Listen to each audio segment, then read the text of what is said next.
영화 오징어 게임에 등장하는 무궁화꽃이 피었습니다 라는 놀이 규칙은 술래가 뒤돌아보았을 때 움직이면 탈락하는 것입니다.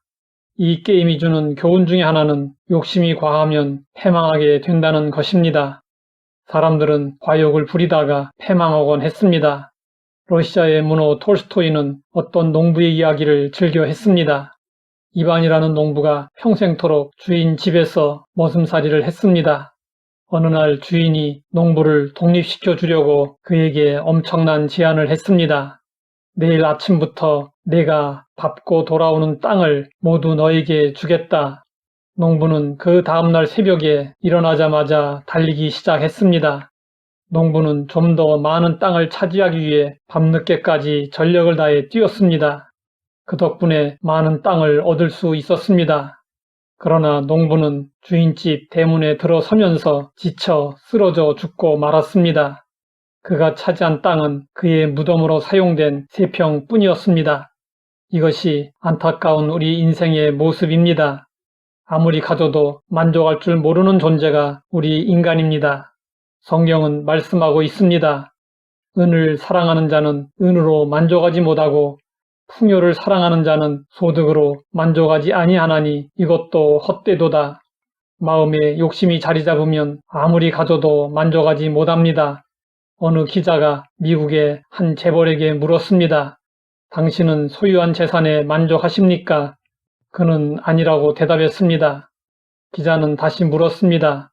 그렇다면 얼마만큼 재산을 더 가져야 만족할 수 있겠습니까? 그때 그는 조금만 더라고 대답했습니다. 조금만 더의 끝은 어디일까요? 욕심의 끝은 없습니다. 그래서 사도 야고보는 욕심을 경고했습니다. 오직 각 사람이 시험을 받는 것은 자기 욕심에 끌려 미혹됨이니 욕심이 잉태한 즉 죄를 낳고 죄가 장성한 즉 사망을 낳느니라. 사람 욕심은 바닷물을 마신 후에 갈증과 같아서 끝이 없습니다. 욕심은 적당이라는 말이 통하지 않습니다. 그러므로 욕심은 채우려 하지 말고 다스려야 합니다. 다른 사람과 비교하지 말고 주어진 것에 자족하며 살아야 합니다. 사도 바울은 많이 소유하는 것이 행복을 보장하는 것이 아님을 알았습니다. 그래서 욕심을 부리지 않았고 자족을 말할 수 있었습니다. 우리가 세상에 아무것도 가지고 온 것이 없음에 또한 아무것도 가지고 가지 못하리니 우리가 먹을 것과 입을 것이 있은즉 족한 줄로 알 것이니라. 우리는 빈손으로 왔다가 빈손으로 돌아갑니다. 이 세상 그 어떤 것도 내 것이 아닙니다.